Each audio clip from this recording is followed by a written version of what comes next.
Okay. So welcome everybody and welcome Elliot. And I want to introduce my guest here today. His name is Elliot Saxby, and he's a teacher with expertise in the domains of non-duality, polarity dynamics, and Kundalini energy. He's a therapist and facilitator of Kundalini bodywork, and he spent many years on a self-development journey and doing trauma work. And through that process, his Kundalini energy started waking up, leading him to deepen into working with this energy for healing and supporting others through this transformational modality. His passion lies in inspiring humanity in the direction of waking up their emotional and energetic bodies to support the collective evolutionary shift towards more heart-centered cultures. So that's awesome. Love hearing that. Good to have you here. You are in Switzerland, is that correct? And looks like you are frozen for me. It's always fun when Zoom freezes up when you're broadcasting live, and I'm not sure if that's on my end or your end. I'm going to close some things down here. Yeah, I think Roma must be back. Yeah, happy. We've got weather like yours. I don't know where you are though. Yeah, it's really nice. Yeah, thanks for holding the space for me while my Zoom dropped. I'm glad that it kept everything going. So yeah, here we are again. Here I am again. We'll see how this Greek internet holds up for me. Yeah. And Sky, can I just ask you to mute, and that'll keep your privacy private. Yeah. All right, Elliot. Ooh, well, that was a really nice edit of my bio. Thanks. I think I'm going to try and use it. Good. I'll make sure you have it. It felt like it needed a little tweaking from what you sent me. So, yeah. You feel free. Anyway, you're in Switzerland. You do Kundalini bodywork. Tell me, what is Kundalini bodywork? Tell our audience, what is Kundalini bodywork? That's a good question. For a long time in my life, I thought I was terrible at elevator pitches. You know, where you have to sell something and you explain it, and it gives me this kind of sinking stomach in my feeling, in my stomach. And what I realized was trying to explain it is trying to explain politics or philosophy or economics. It becomes very dry. It's like I could listen to you, or maybe I could look in the dictionary, and maybe the dictionary sounds more inspiring. And I find in my work that it's much better to apply what I do to a life situation. So if I'm teaching non-duality or Kundalini bodywork, we're just talking about consciousness and how consciousness inhabits the body and displays itself.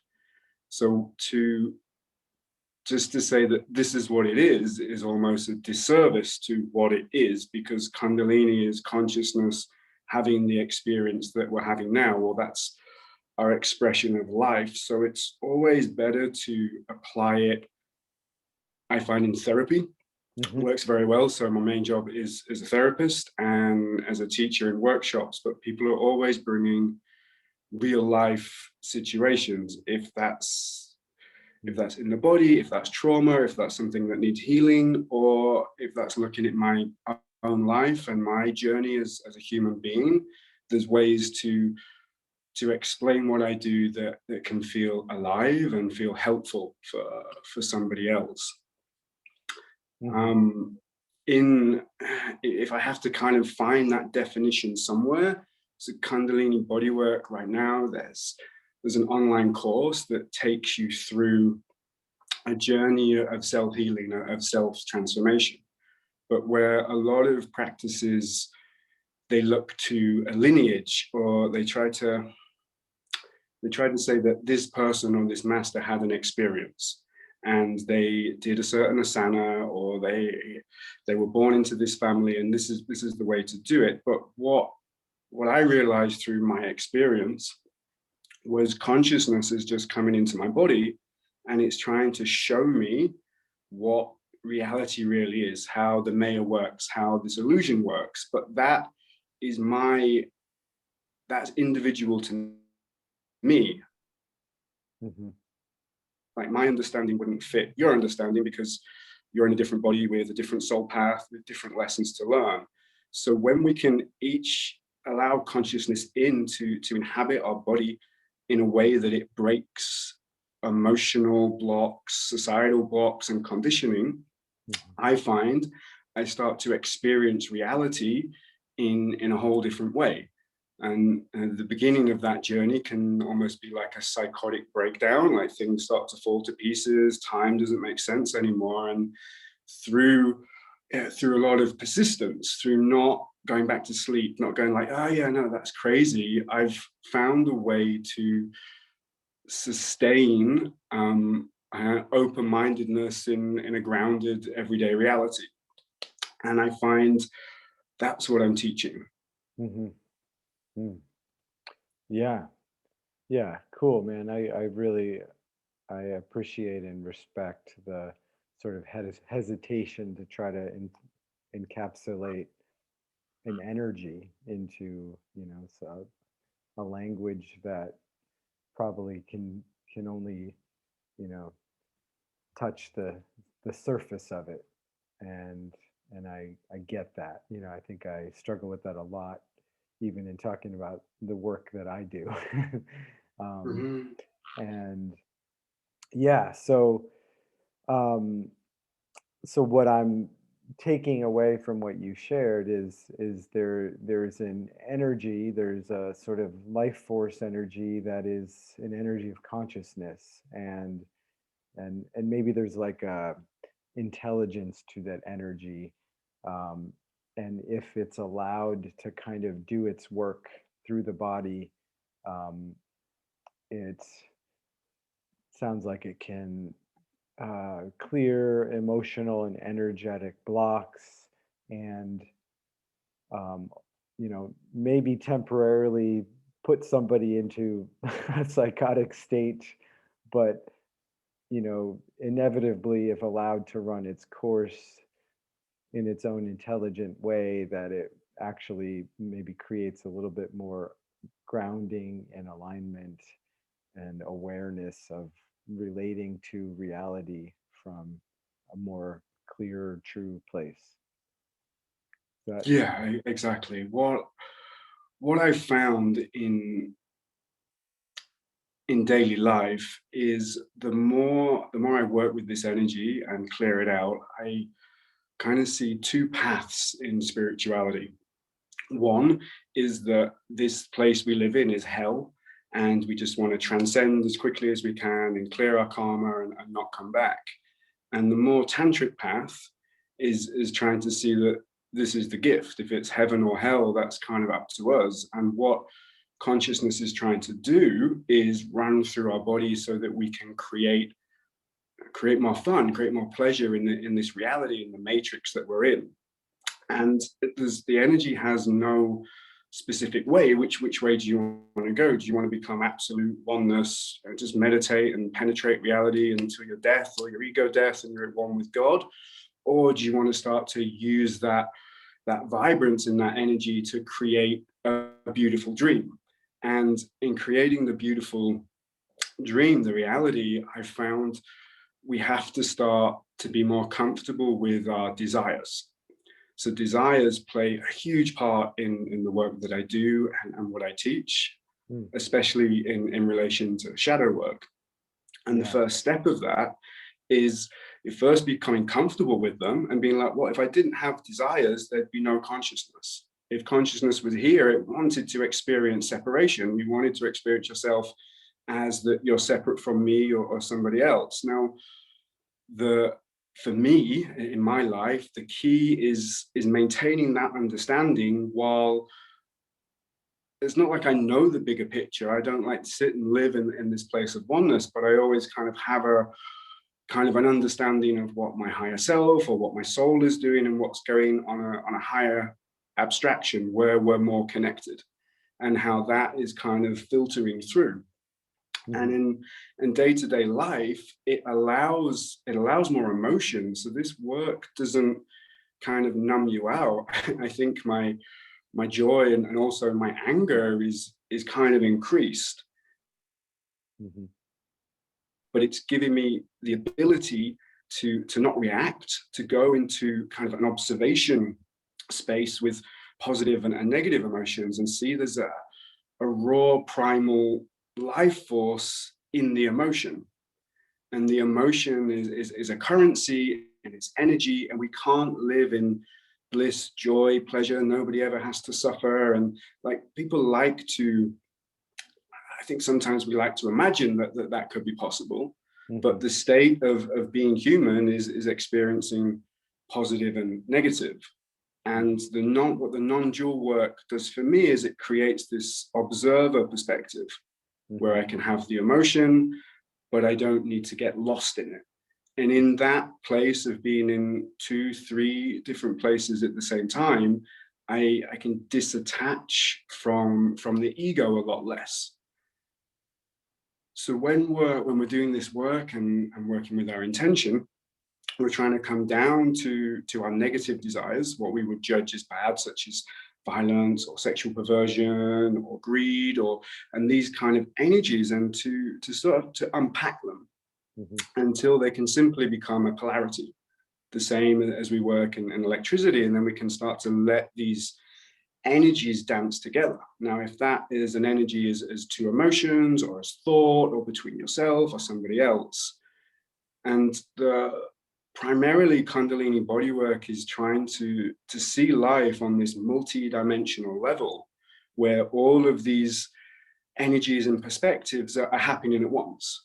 And as soon as we can create the observer perspective in multiple places, and then see there's an emotional level, there's a mental level, there's a physical level, there's on my own with other people, and start to understand that all of this is unfolding at the same time.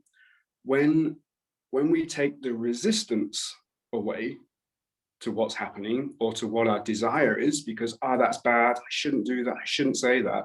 As soon as the resistance is gone and the guilt and shame is gone, then the whole energetic body opens up and the higher self just comes in, and the perception of everyday situations just drastically shifts.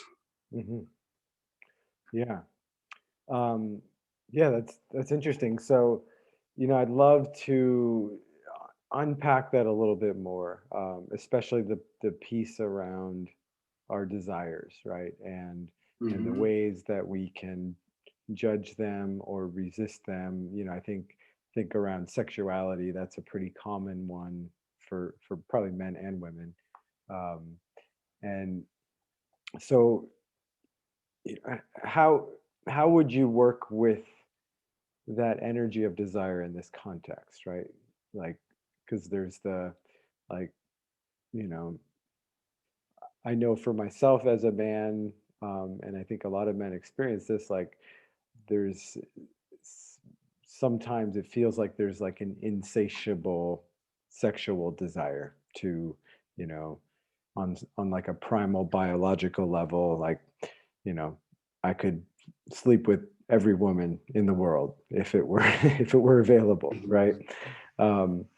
So in this context, working with that desire, what would be like an avenue? Is it just sort of like inviting it internally without resisting it? Is there like any kind of role play around that? Like how does that work? I bring everything back to the body. Yeah. So when I give therapy, there's a talking element, but everything comes back to energy work and then body work, because our DNA is creating our reality. It's the information that's in our cells. It's the vibration that we store in matter.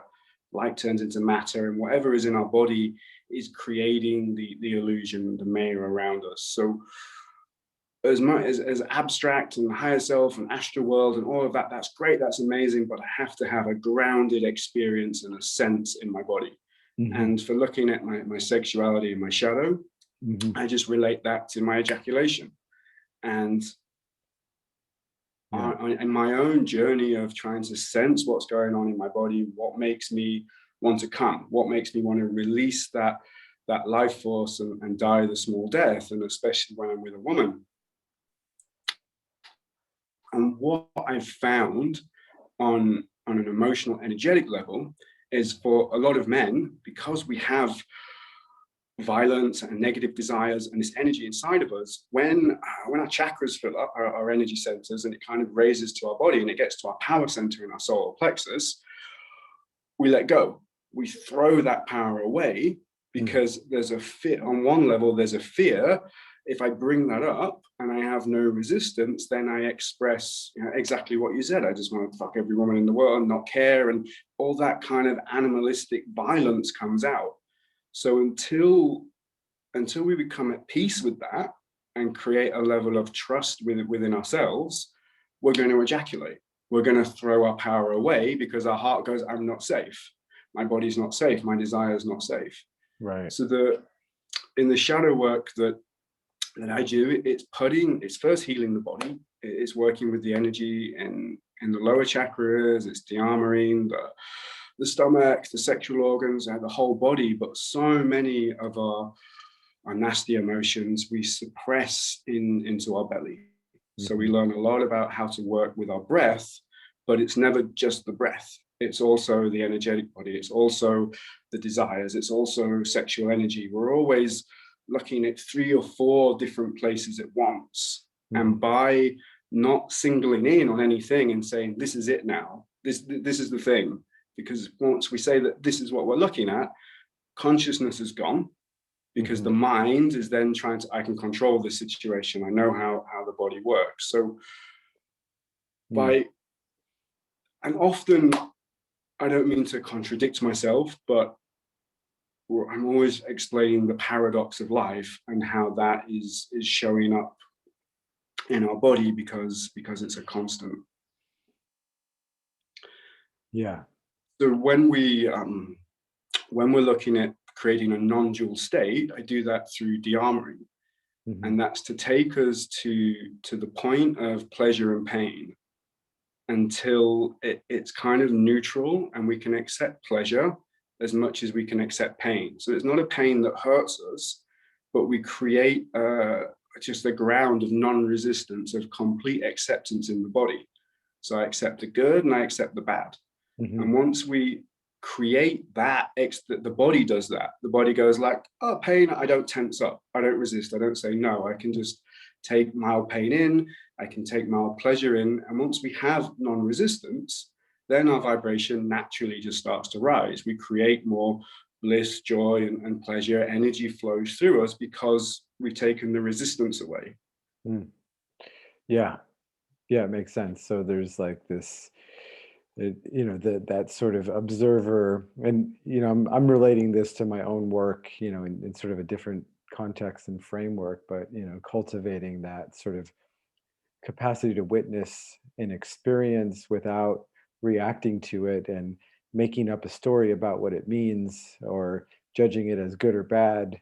It's like sometimes I'll do really intense embodiment practices or lead them, right? And there's a lot of sensation that's happening in the body, and it's uncomfortable, right?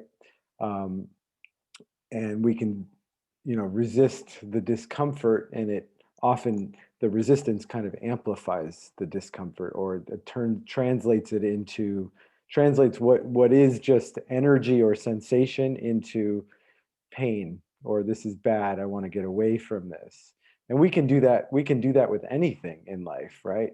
Like for one guy, going through his bank account could cause an excruciating pain. Another guy, whatever they've got going on in there, another guy could go in there and just be totally at peace and at ease with it, right? So it's really a choice that we have to open to an experience, is what I'm hearing and what you're sharing and how I'm relating to it. Is that accurate? Yeah, completely. And putting that experience into our own life. So when we develop a non-dual state in our body, it starts to reflect into the rest. Exactly like you said, how you do your banking, how you relate to your family, and how you go to work. But what is slightly, when I look at the world and I create that relationship within myself, there's a real desire to then be with like-minded people, be with people who understand reality on this level, and stay together in a little tribe and have a nice experience and create our hedonistic bohemian eco village by the beach. And then there's a level of resistance comes in, because when you're working on a non-dual state, we're trying to move into a place of oneness. And that's definitely my challenge in life, is to raise your vibration, come to that place, and then see that at least I need to sacrifice, because my reflection, the world in 2021 is not in alignment with who I am. Mm-hmm. So then there becomes no, now I'm resisting because I'm my nice experience of the world to this level of consciousness. So I find there's a lot of energy, there's a lot of emotion for me in that journey of then coming back around without like an ego, like, hey, I'm here to help you, I know the way. But it's actually just trying to keep going into situations where you do want to resist what's going on, but you're not okay with it, because there's a lot of things in the world that you don't want to say yes to. Mm-hmm. And for me, how do I make my reflection, the reality around me, start to look like my internal world? Because it doesn't. And it's supposed to. Yeah. And I think what happens for a lot of people in this path, that things stop working.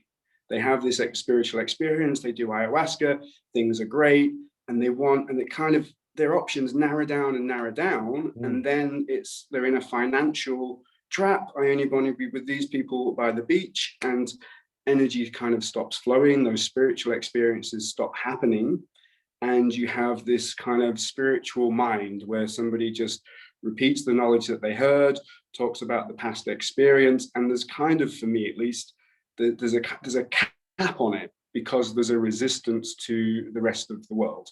Yeah.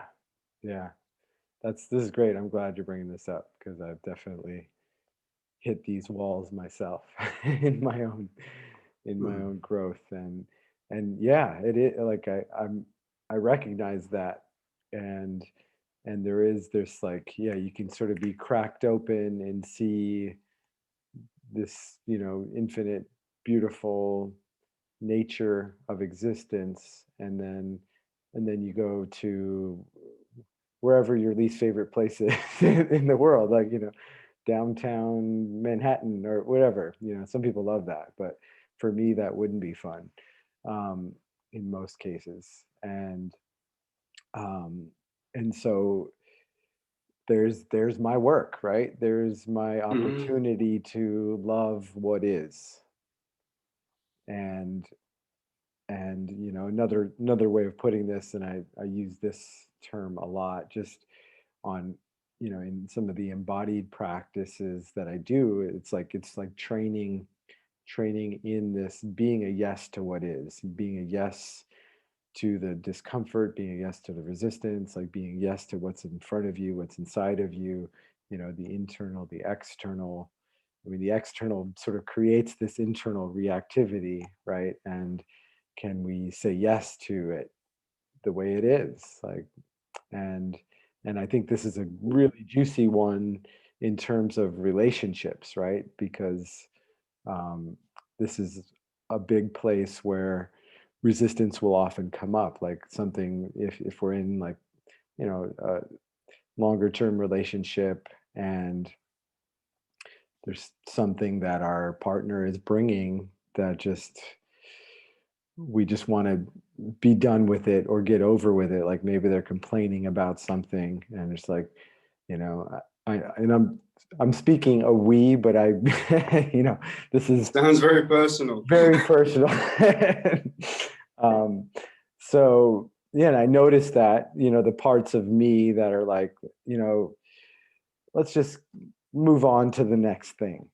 You know, let's be done with this, you know, and that is my resistance to what my partner is bringing. And what I notice, and this is, I just want to offer this up to people tuning in.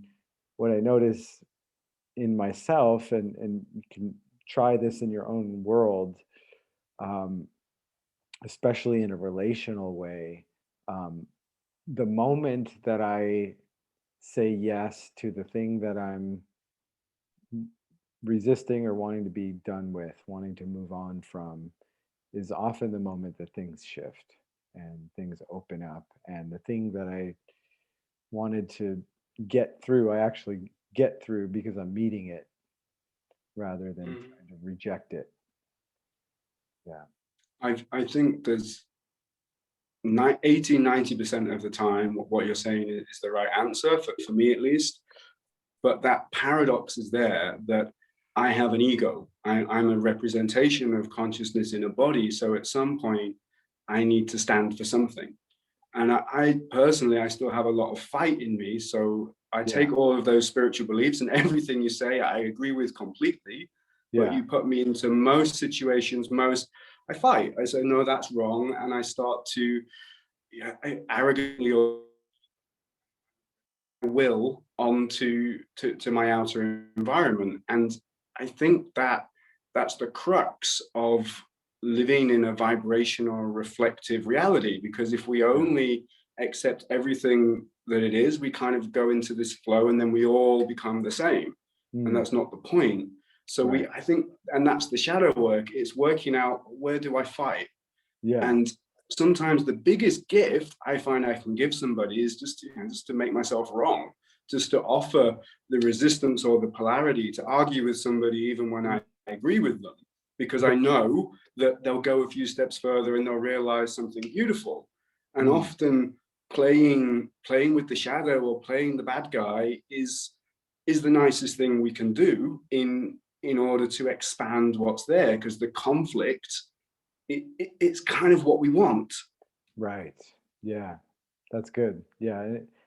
And I see that too. Yeah. It's like sometimes the confrontation is a gift, and what actually needs to happen sometimes is that challenge, and without that tension, right, things would just sort of go limp in a way, you know, Mm-hmm. in relationship. And I think this, I'd love for you to share a little bit more, because I think this feeds into this idea of polarity, you know, sexual polarity dynamics. And um, you know, I talk about this a bunch, and it's always good to invite in other perspectives on this, because I think it can also, I see a lot of teachers on social media talking about these polarities, and I don't always agree with them, their Mm-hmm. perspective. And I think it's, I see a lot of distortions, especially when it comes down to encapsulating, like, you know, the man needs to be the masculine and the woman needs to be the feminine. And like, you know, I think that actually causes a lot of dysfunction internally for people that literalize these kinds of teachings as, I need to be the embodiment of this, or masculinity as a man. Um, so yeah, you have anything you want to share on that subject? So I don't know if I say it, I wrote a book or I channeled a book, and it's polarity work. It's this book here. It's masculine, feminine polarity work. So it looks at those exact dynamics, and it's a book of non-duality. It explains the paradox of life in multiple ways, and it looks at shadow work and everything we're talking about, of how do we harvest emotional conflict. And there's a psychological framework, and the framework in the book brings your mind to a non-judgmental state of being. it starts to see that everything's integrated, everything's the same, but we're always a fragmented expression of what we're looking at. So you see that the polarity of masculine, feminine, mature, immature, healthy or unhealthy is always, there's always four things going on. So I would say you have the mature and immature, and then you have the masculine and feminine, and the mature masculine and the mature feminine marry up perfectly. So as an integrated being, the more masculine I am, the more feminine I am. The more intuitive I am, the more emotional and mental balance. Because if I don't have that strong masculine side, my intuition falls to pieces. So the work that I do, it's much more about creating an inner marriage within yourself, being a whole balanced being, and just understanding masculine and feminine is a way to move from judging things as good and bad. Because our mind wants to say, that's bad, I don't want that. And the intellect wants to take over. And when the intellect takes over, the soul can't exist in the body because it's putting everything into boxes, almost like binary code. So the polarity work that I teach is to break that code. It's to start to live from the awareness of the soul. And then I think we kind of see that fractal pattern, that everything that we're talking about when we're in those conflicting relationships, if that's with a lover, or if we're about to go into a fight, or if there's something at work, when we can get out of the conflict and the polarity that we're creating of I'm right and you're wrong, and we can kind of tune into our soul and say, well, what's my life lesson? What, in this moment, what am I supposed to learn? Because then there's no right answer. It's not like, this is what you should do. You should apply this spiritual knowledge like right now, I'm supposed to learn patience or compassion, or to stand up for myself, or to enter the conflict. And when we can kind of get out of just the experience of our body, because I think most people have had out of body, we know consciousness is bigger than it is. We know that this thing that we live in isn't really the truth. So when we can start to bring that understanding into our life, it allows me to go into those situations and be like, okay, there's conflict, or there's aggression, or there's tears, but I know there's a higher purpose to this. And if I try to just overrun the polarity in the war or the fight, we're not going to get the gift. And my experience of working with people is getting out of myself. I often just kind of energy channels through me and tap into different expressions of, I guess, my soul. But when you open up consciousness, there's lots of levels to reality. So when I kind of work in this abstract space and bring that more into the body, and then just come to the core of the argument, to the core of the polarity, and see it as beneficial in every moment. I don't really know if I'm answering your question. That's okay. I like where you're going, and I'm not sure either. Just keep going. But I find I think method actors, when you look at people in Hollywood, and they have a very open body, so they're not so attached to their expression of their ego, because when consciousness can fully get into your body, it can take away a lot of the trauma that makes us up. If our ego is made of trauma and we let that pure essence consciousness in. So if you want to channel Jesus Christ or King Arthur or Hercules, or in that kind of masculine embodiment level, we bring that energy into our body, and then a lot of our own constrictions and our boundaries that we used to have kind of fall away. And I think this is like being a lot more common now in tantric embodiment practices to say, I want to be masculine, I want that energy, I want to hold that space for a woman in those polarized energies. But when, from my perspective, when we just become so much in the body that we're just the information in our DNA, and we relate with that person, we're missing the experience. And I'm not sure how personal that is to me, what I'm supposed to learn on Earth this time round, but I know I'm really enjoying being able to have that experience of wild sex and soft sex, and not just see the person, but kind of move beyond it and see the soul, and then bring a higher level of consciousness into the body.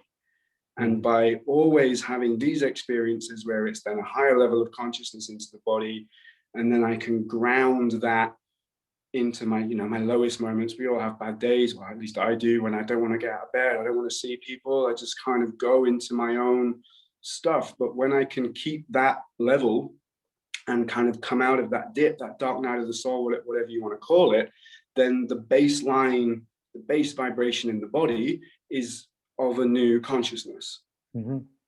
Yeah, it's almost like new software in the body. It's like we can, we can sort of live with the program that our parents installed into our bodies, right? Or we can, and I'm appreciating this perspective, and this is a track that I've been exploring, to figure out different ways of working with like the animal of the body, right, which carries trauma, which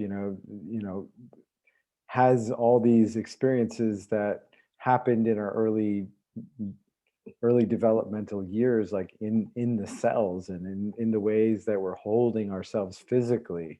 And what I'm hearing from you is that working with this Kundalini energy, it's like we can sit there and like massage our shoulders for a week and try to get rid of all the trauma, tension that's just like a habit of that we're holding in there. But oftentimes that'll just kind of come back in. And but it sounds like there's working with Kundalini energy and just running energy through the body and learning how to allow for that to move, which includes emotional stuff as well as other even maybe archetypal energies, that it can help the software system to upgrade in some way, to and maybe it's not like all of a sudden you've got this new software and all the old baggage is completely gone, but there's like a new access point. Like you have this sort of cellular awareness of, oh yeah, I know what it feels like to walk down the street like King Arthur or Jesus or something. Is that accurate, what you're speaking to? Yeah, as you were talking, it just kind of made me think that when we have to stand for something, and in healing, I try not to say that I'm a healer, although I've helped a lot of people heal from all kinds of things. But what I'm trying to do is teach people how to do that themselves. And Kundalini bodywork is that journey of how do I heal myself, how do I transform myself so that their experience is for their soul, for their karma, for their life path. And what I come up against, what I have to fight is that everything's perfect. Everyone's experiencing their karma. Everyone has their own what they need to experience in this life, and that's what they're living. So when I then come and say, hey, let's change, there's a level of just ego that is there. And I come up to this space of, so should I just live my life the way that I want to live it? Or should I help humanity change and wake up? And I think the perspective that everybody has their own karma, they're living their purpose, it's all perfect, suffering needs to be on earth. I think it's just futile. And so many people, especially non-duality teachers, they support that belief. Am I being followed? Yeah, I'm tracking you. Yeah.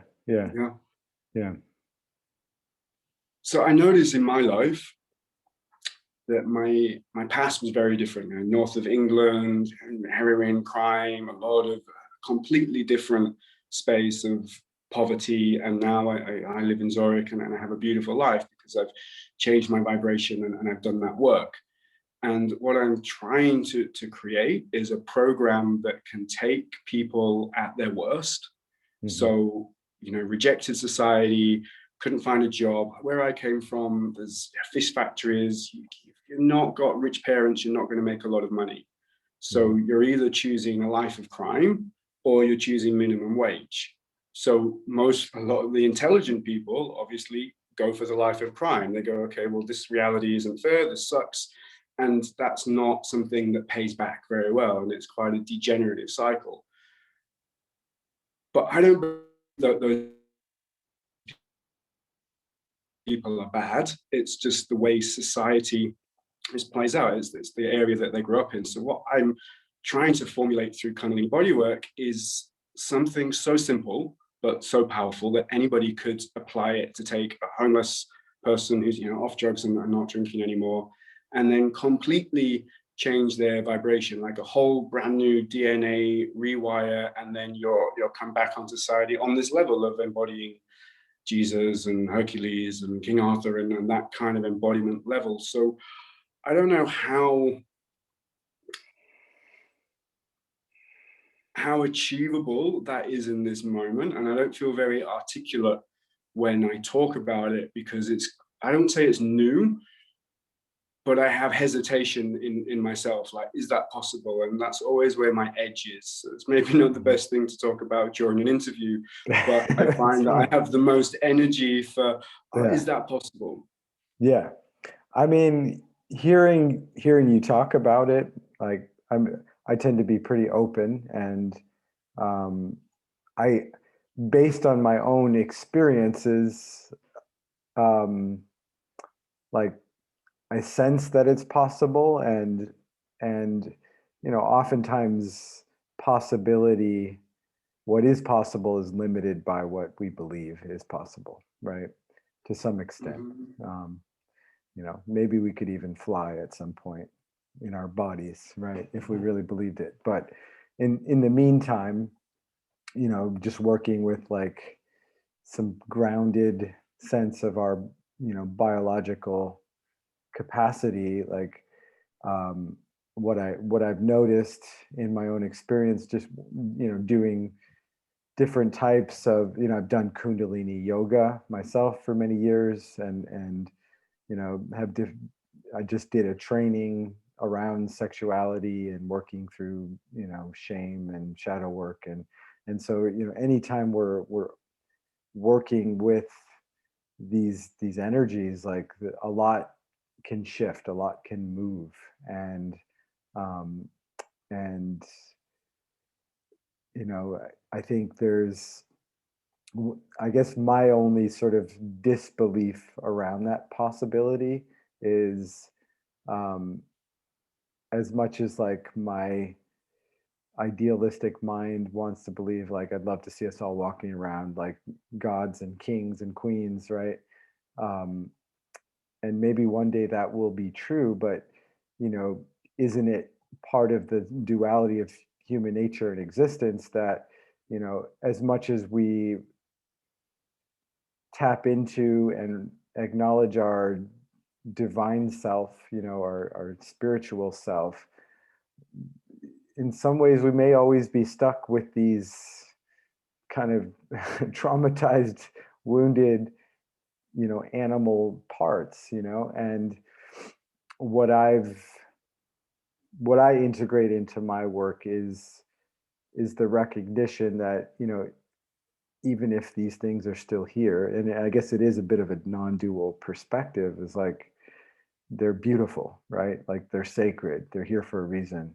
And in our worst, humiliated brokenness to our most glorified, exalted versions of who we can be.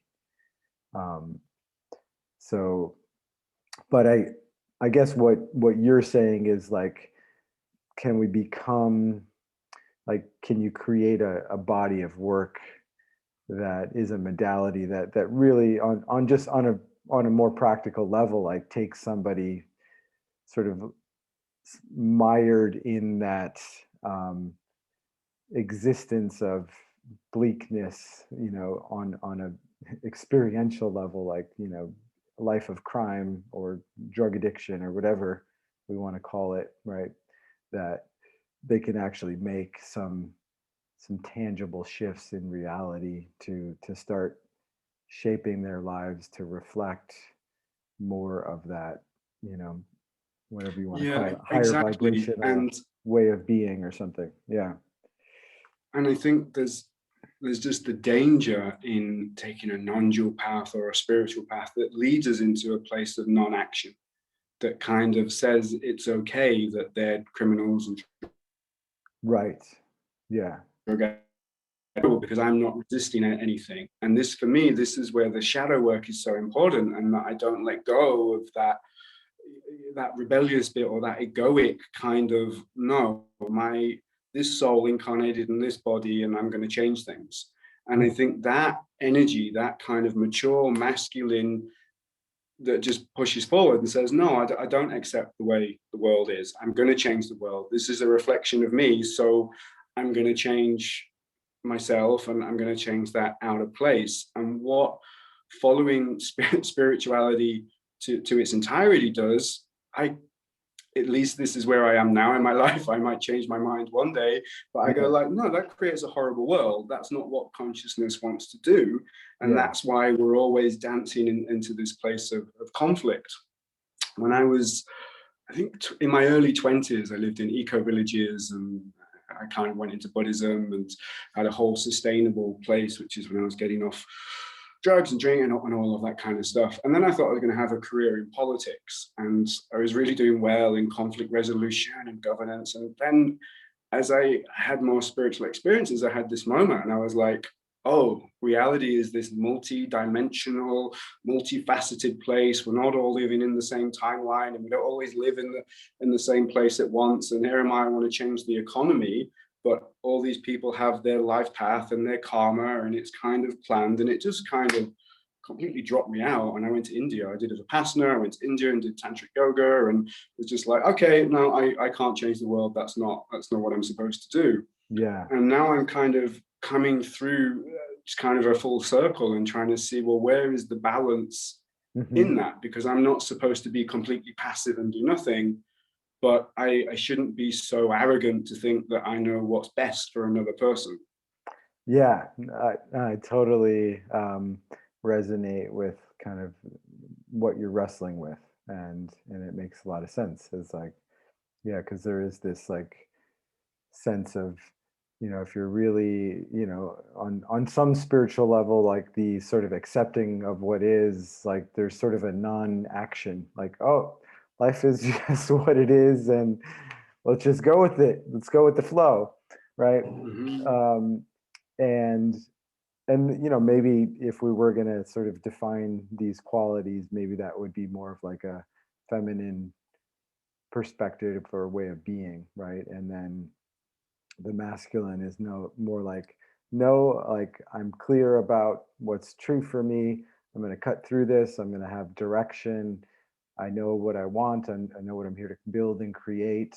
And um yeah, and I my sense is it's always a dance of both of those, and that's why I really believe in that sort of intermarriage of the masculine and the feminine, because there's like the aspects of the feminine that are like unconditionally accepting of what is, right?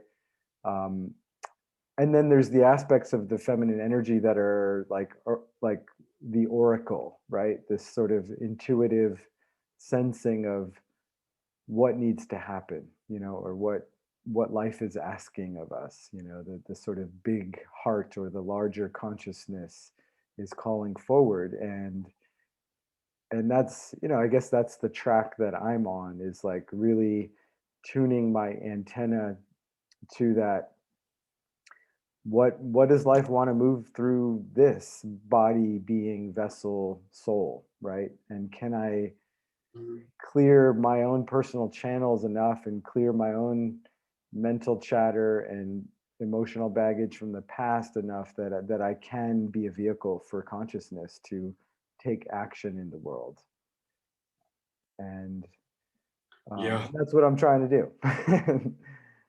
I noticed that I have a kind of a comedy level that's going on. Humor is so important for me to sort of get through this. Yeah. And when I look at, well, that's the experience in the body, and here's the fight, and I need to go through this. When you can kind of get out of it, and I just imagine that all of our higher selves are, just hanging out above our heads and just laughing, really, because we're taking an infinite amount of consciousness and we're putting it into a body, and then we're saying, hey, have this experience.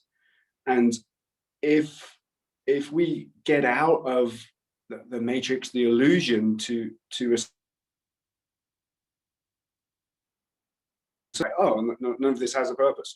What's the purpose? We're just trying to stay in separation or stay alive. And I kind of got stuck in there for quite a while. Just like, well, what is the point? Really, it's not real. And we're just all living in our own little universe, and there's multitudes of them and infinite possibilities. Mm-hmm. But when I can get that higher self or see a broader perception of consciousness and start to understand that the emotional energy that we're creating in our fight, in our desire to change something, in our love for somebody, in our loss, that is the real value in human experience. And if we don't put enough into that emotions, that's kind of our currency, that's what's keeping the whole illusion and everything moving. And when we let our spirituality kill us and become numb, Mm-hmm. and sort of not just have compassion for human suffering and emotion, but real empathy and feel it and experience what's going on for that soul trapped in that body. Yeah. And having kind of changing my perception so that I can enjoy those experiences and start to find, at least maybe we all create our own meaning and our own purpose for life, but in that I find meaning, I find fire, something that kind of keeps me going, that doesn't just make me fall asleep and go, well, it's all perfect. Mm-hmm. Yeah. Really well, beautifully said. And it definitely speaks to me in a big way. And I can definitely, my own, maybe the way that I'm wired, sometimes take the the uproot, and avoiding, it's easy to, like, especially working with like Buddhist practice and becoming the observer and the witness, right? Like we can sometimes use it as an escape of the emotional experience. And I love what you're saying around, like, yeah, but you know that's almost what creates the richness of the human experience, right? Which, if we really allow ourselves to drop into that, and maybe, not get lost in it, but to allow for it, right? Then it creates a lot more depth to life, and it creates meaning, and it opens our hearts, it breaks our hearts, it gives us good things to create art from, to create music, to create poetry, to to create films, right? So yeah, and I guess I want to bring this conversation to, because we've gone out on these tracks, but what I'm really taking away personally is this, sometimes there's a value in these kind of developmental stages, right, on spiritual and human levels, that we need to learn how to develop certain capacities. And and those capacities aren't necessarily there to like escape our human experience. Like sometimes it actually allows us to go deeper into our human experience, so that um, and that's what I feel like is going on for me in some ways at this stage in my life, is this sense of, there's sort of a heightening of my senses. There's a heightening of the the emotional qualities. Like there's a different texture to them. There's a different experience of them that has, sort of this multi-dimensional layer to it, and it's powerful. Hmm. Yeah. I always wonder if what on one level of what I'm trying to do is it dangerous, because we live, from my mind, we live in a kind of a fourth dimensional reality, and we're supposed to experience life and time in this way. And all I want to do is blow that apart and start to kind of hack into my multidimensional self, which is a pretty amazing experience when you do it. And then I can look back in time and then remember the same situation, but have multiple memories for that time. And who knows if I'm crazy or not, but that's my experience of life. And as I start to understand that that's what's happening, it sort of creates a fury in me when I look at the world. I go, hold on, since Christ was born, for 2,000 years, we went through all of this pain and suffering, and dentists without anesthetic, open surgery, built pyramids. Well, that was thousands of years earlier, but we really suffered through the Industrial Revolution. And to me, I kind of feel like we should be now, post 2012, having houses and a way of life and technology that starts to allow us to experience human consciousness for what it is, to take a period of history in time where there's just like a safe haven for humanity to explore consciousness. And then time, it's not linear, at least in a lot of experiences I've had. And I don't want to sound too crazy, but to me, it feels like that's what we're supposed to be doing right now. But somehow the world, the matrix, greed, power, fear is kind of taken over, and we're all getting this amazing human potential is getting put into these bodies that have just got decalcified pineal glands, all their energetic bodies closed down, the crown's not, and they're turning into kind of like organic robots. And you see it happening to the world, and it's like, oh, I thought this was supposed to be an absolutely different experience of consciousness, having an experience that we come out of the linearness of what it is, because that's not really life. So when I try to apply those concepts into a grounded way, I think that's the right thing to do. But another part of me says, am I ruining what we're supposed to have right now? There's still a bit of doubt left in me. Mm-hmm. Yeah. Yeah. I mean, my sense is all we can do is really experiment, and like the experiment of your life is going to feel called to follow one track, and the experiment of my life is going to feel called to follow another track. And maybe there's these points where we meet along the way. And what I notice just coming out of a 2-week group training kind of community experience is that there's a lot of power when multiple bodies come together in one space with a shared intention, with um, you know, a way of, moving energy through the body, allowing for emotional expression, invoking, these, sometimes archetypal energies. And to me, that my sense is that's part of the new technology, and I think this story of separation that is sort of teased apart people, people's interdependence and way of creating ritual together, ritual spaces, uh, has taken a lot of our power potential. And my hope, my prayer is that we can start to create more venues. I imagine in the workshops that you run, there's a lot of energy in the space. There's a lot being moved, and there's a way that um, one person moving something within themselves supports other people moving something within themselves. And I see that in men's work all the time, like men coming together, and like we're not just doing the work for ourselves, we're actually doing the work for other people, to having the courage to sometimes step into these liminal spaces, or the in between, these kind of non-dual spaces is where consciousness or kundalini can move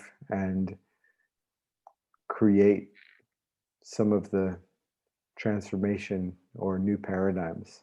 And I feel like the more that we create these venues, and the more that our bodies are kind of tuned up, the more it does get grounded into this reality and ripples out, and the things that people are building and creating start to reflect this energy of consciousness more and more. Or I'm just making that Well, up. I mean, yeah, no, it sounds beautiful, and as you're talking, I'm having all kinds of thoughts. And but one of the things I'm really enjoying with my friends is creating this space where we don't have to talk, where we can just hang out in silence and just be in that space and start to have the same experience, but without the words, just eye gazing more, feeling more. Mhm. And it's creating like just to get away from language. I find words and language very, it starts to reduce the experience, and of course we need it.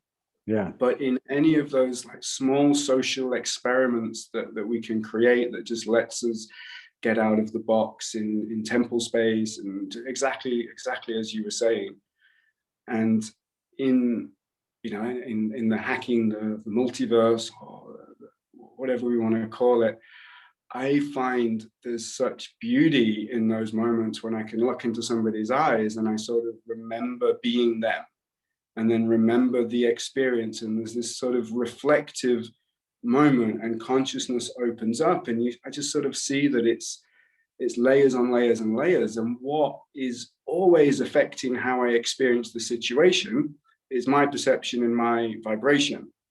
I can walk into the same room, the same work, the same environment, and if I'm in a low space, I will experience everybody as negative, and I'm not liked, I'm not wanted, I'm unloved. And then when I walk into that same space and my perception's high, I have the absolute different experience.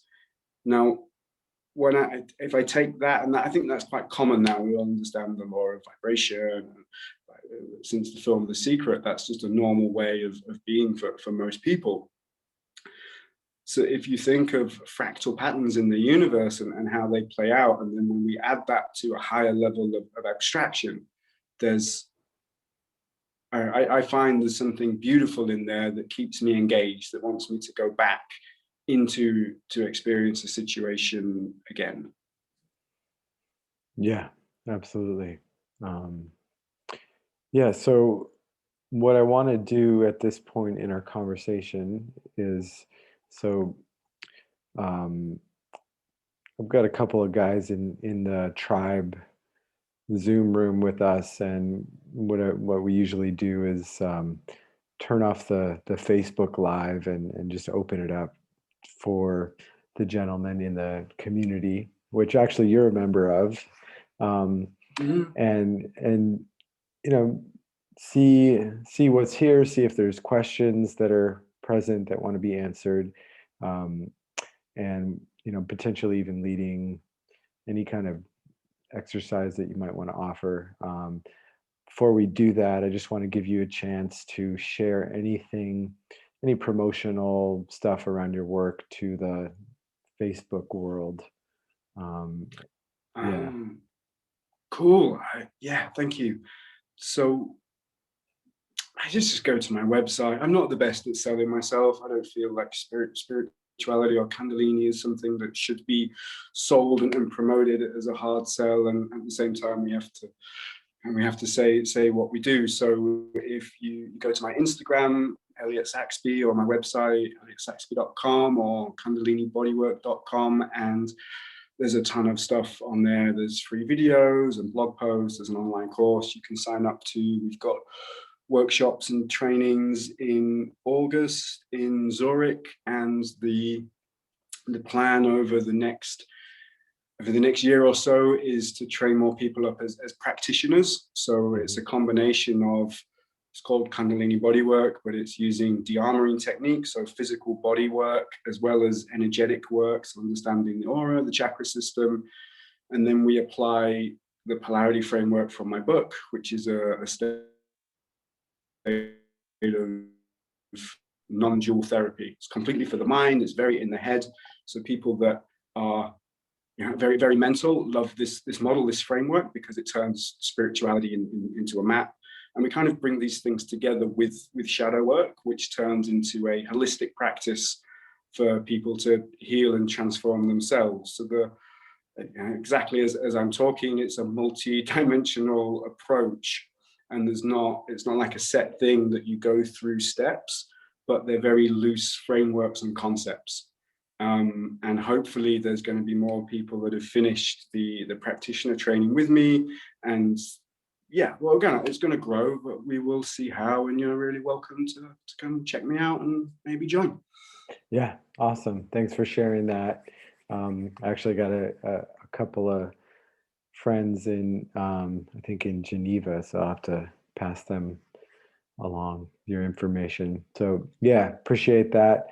Check it out. Check out his website. I think it's elliottsaxby.com, correct? And then there's I think you got a couple of websites. I'll post them in the comments below this video after we're complete.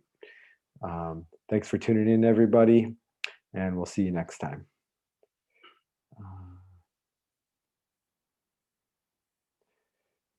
Okay, so no longer live, and yeah, Evan and Sky wanted to invite you guys to pop on video if you're available for that. Yeah, and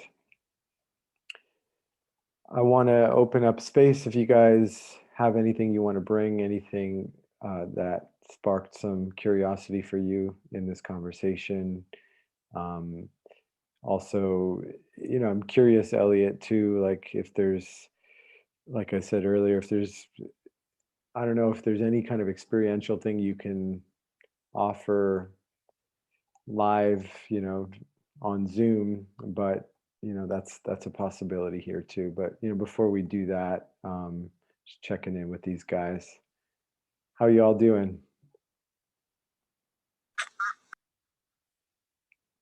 It's like you muted and unmuted and then muted. Evan, what's up? Yeah, things are okay here. I was enjoying the discourse. I'm not sure if I have a question. I could definitely relate to this conflict that you brought up about where do I bring the openness and allowing, and then where do I try and bring the creative energy, that something has to change energy. I think I've been sometimes struggling with that and trying to find that balance and not take the former, the allowing, as a path to non-work, as a path to not doing, as a path to not growing and not seeing. Yeah. So yeah, that's not a question. No, it's good though. It's a perfect reflection. Yeah. And where are you with that now? Like, what feels most true? Because to me, it's like, sometimes it's they're both there simultaneously, and sometimes it's like a phase of life, you know. It's like right now I'm just like not trying to do anything, and right now I'm gonna fucking take some action. Yeah. I was talking to my partner the other day, and it came up to explain my situation, that like the reason I've stayed here a little marooned over the course of this strange pandemic year, so 15 months or something, is like I'm so out of touch with what I want. Right? If I knew what I wanted, I would gather my alignment to take strong action in that direction. And I'm wise enough not to be foolish on a whim and take strong action in a direction that's not something that's true to my wants. So I've found myself stuck in this place for not knowing what I want, where I want.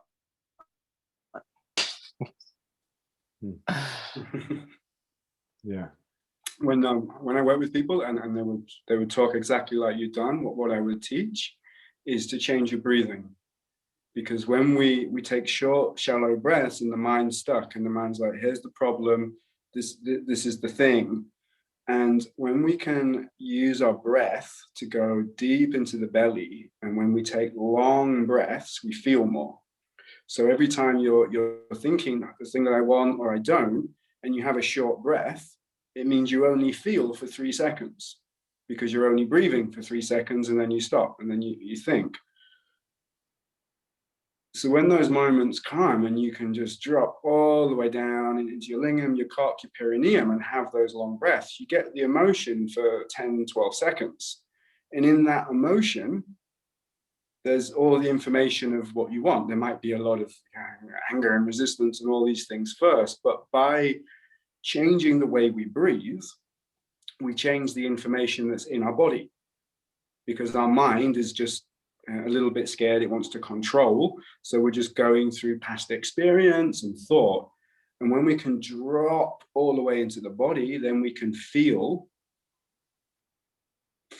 primarily the information that's inside of us, and then that can be worked out. And then we can start to open up our whole energetic body to be more than the separate self. So when you feel that stuckness, I just suggest change your breath. And what the hard part is when you're trying to have a conversation with somebody else, because we're so used to not having pauses, they're uncomfortable.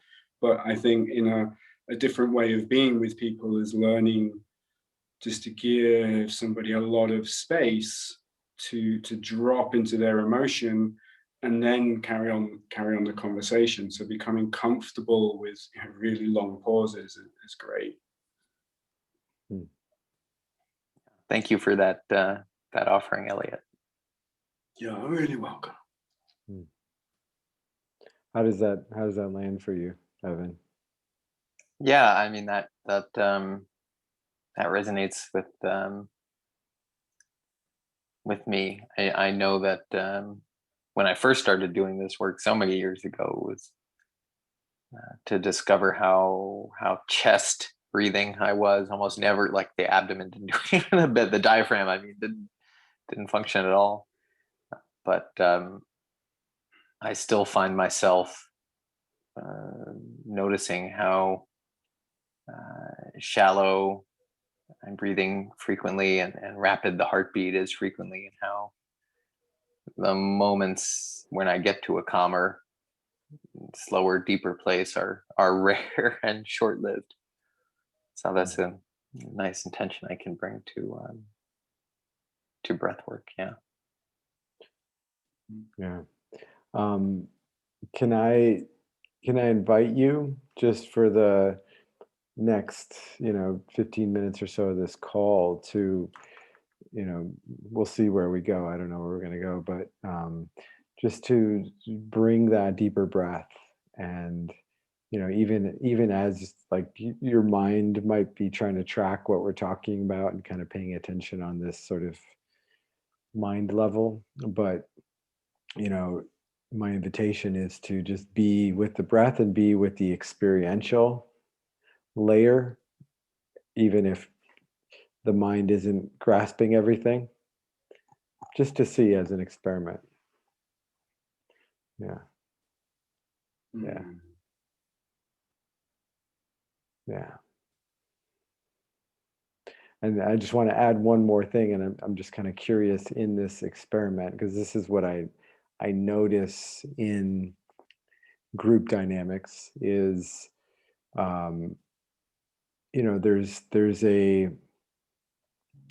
there's a quality of presence that embodiment brings, and that has a sort of a transmission and an impact on the collective, in my experience. So I'm, as part of this experiment, you being in the role of the deep breather, let's just see what happens. Let's see how we all feel. Yeah? You up for that? Cool. All right. So, yeah, Skylar, Sky, how you doing? Hey, pretty good. Yeah, good to see you in that California sunshine. Oh yeah, beautiful day today. Yeah. Yeah, is there anything you're inspired to share, bring, ask? I guess my mind was stimulated by your talk on the balance between spirituality and doing in the world, and like the acceptance versus, experiencing the duality or whatnot, or trying to change. And I guess I'm kind of trying to find awareness in where I'm at with my purpose and my work in the world versus my spirituality and acceptance of things. Mm-hmm. That makes sense. Yeah. Yeah. You're sort of wrestling with that same thing that we were wrestling with, sounds like. Yeah. Mm-hmm.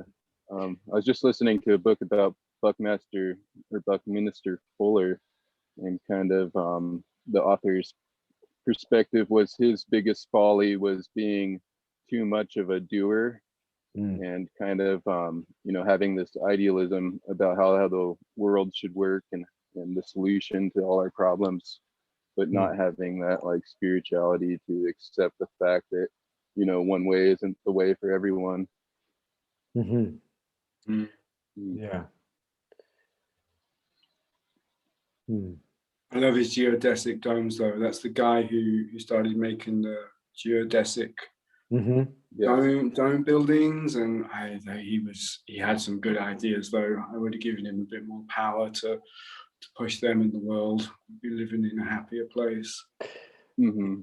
Yeah, I'm grateful he, sacrificed his spirituality on some level, because he created some amazing stuff, right? That, Oh yeah, for sure. maybe beyond his lifetime is being put into use, right? Yeah, there's Old. more square footage of his buildings than any other building in the world. Really? Wow. Yeah. Wow. Yeah. Yeah. That And really old famous quote that all it takes for evil to win is for good men to do nothing. And that one stuck with me my whole life, because I see people that I don't agree with doing a lot of things in the world, and making progress and building this reality, and I see the men that I would follow or align with not doing so much because they have a kind heart, and that's always been that's always been sad. And I would rather, I'm presuming guys like you we haven't met, but I'm presuming I'd rather guys like you do things and make mistakes that aren't right than settle for a lot of the people taking action right now. Mm-hmm.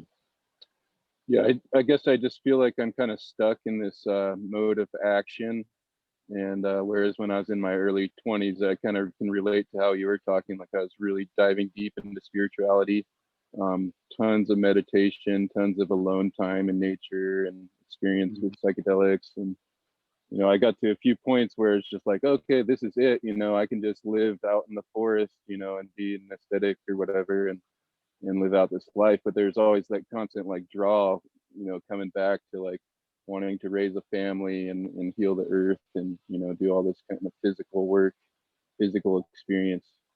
And that's kind of what I've dived deep into in the last years of my life.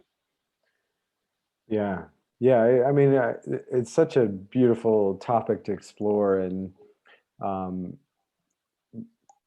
what I appreciate about this and sort of, you know, I feel like my work that I'm doing is inspired to create and lead is to, you know, take men like you, Sky, or like Evan, that are already kind of deep men that have a sincere heart to create good in the world, and, you know, sharpen that so that it can, you know, cut through all the bullshit. Because like what I know about you is, like, yes, you're actively engaged in, like, you know, creating something for your family, um, and this is a reflection for me too, that this, like, there's a sort of that resistance to what is, like, you know, fuck the system, like, fuck, you know, bureaucracy, fuck all this bullshit you got to do to like have an impact. And to me, like, some of the deepest work we need to do that is spiritually material is infiltrating the system with our consciousness, and you know, doing the shitty things that we don't want to do, like you know, go to town hall meetings and change the building codes, you know, so you can build geodesic domes or whatever, you know. Or go to the planning commission to get my compost company going that I've been, Yeah, exactly. you know, Yeah, see, not I doing. knew I was calling you out on something there. Yeah. So that's your spiritual work, you know. Yeah. Nice. You know. Yeah, My I really liked spiritual how work you is guys were doing my talking. taxes. Yeah, exactly. Engaging with your resistance. Yeah. Yeah. Anyway, that's my take on it. You have anything you wanted to add to that, Elliot? Does your compost business have worms? I love Oh yeah. wormery. It does. Cool. Tell me about it. I love that stuff. I have a ton of worms. They're thriving right now. But the biggest excitement on the farm today is we had ducklings hatch yesterday, and they just came out to enjoy the sunshine and water today, which is cool to see. Yeah, that's so cool. I love life coming into the world. It's really such a magical thing. Yeah. So, you know, the in the spirit of, you know, men's work and accountability, and this container and this tribe, and, you know, that sort of spark that came through, what's keeping you from doing, like, you know, going to the planning committee and getting a permit and moving forward with that right now? I guess just the inner conflict between, you know, accepting that things are the way they are and just kind of sticking to my own path, or like trying to be more extroverted into the world and, you know, trying to leave an impression or whatever. Mm-hmm. Yeah. Yeah, I hear that. And because I've had a lot of frustration in the past with my, you know, dealings with the world, and I feel a lot of trauma and hurt from society and, you know, the bureaucracy and the man. Right. So it's like there's always a big hesitancy to get involved at all. Hmm. Yeah. How's your inner critic in that? Is it, do you sabotage yourself in that thought process? Or is it just the Probably. outside world? I probably sabotage myself a bit, but you know, I do have like a pretty gnarly track record too. You know, good reason to be hesitant, I guess. Hmm. I always, sometimes when I look at my inner critic in that sense, I see that it sabotages me because I'm not living my full potential. It's sometimes like the thing that I think I should do, and like society, maybe you should start this compost business. You probably should. I don't want to talk you out of it. But when I notice that I might be doing something really great and it's a good idea, like when I've been going for careers as a plumber and an electrician, and then I've just kind of started to sabotage myself. That's a good job, that's a good money, that's a good career. Why would you do that? Because I know it's not what I'm supposed to be doing with my life. It's not my highest truth. And I find when I see that self-critic and that saboteur, not like something I should suppress, like, okay, that part of me, I should shut that up, but I start to give it space and then I listen to it, and it's got to just kind of completely flip it around. So all of those negative thoughts that you're having about, I don't know what it is, that if it's about admin or authority, and maybe it's got to have some real treasure inside it, the same way compost does. So if you have that self-saboteur, I'd just say, maybe try to look at it in a different light, and it might give you what you need to make the next step or to change direction. Right. Yeah. If it helps, I don't know. I don't want to feel like I'm giving you advice, and that's generally not kind of welcome. That's helpful. I guess I don't know. I have to look into more because I don't know. I have some moral convictions against, you know, participating in a society that, you know, does such terrible things in the world, you know. And so a big part of me is glad that I don't, you know, pay taxes and do stuff like that, work a normal job. Yeah. I don't know. I feel like, you know, in one perspective, I can have just as much or more change by not participating, you know. Yeah. Well, I feel like congratulations. It's an accomplishment in itself. Hmm. Yeah. Yeah. I guess what I would encourage you to consider is like where does your energy most need to be applied for, you know, sort of your own transformation. And sometimes the greatest transformation comes when we kind of eat our own shadows, you know, sort of come up against the things that we have the most resistance to. And, and Yes. it's not easy to do, but it can be quite powerful. Yeah. Mm-hmm. Yeah. All right, gentlemen. Well, I want to wrap it up there. Respect everybody's time. Thanks for tuning in.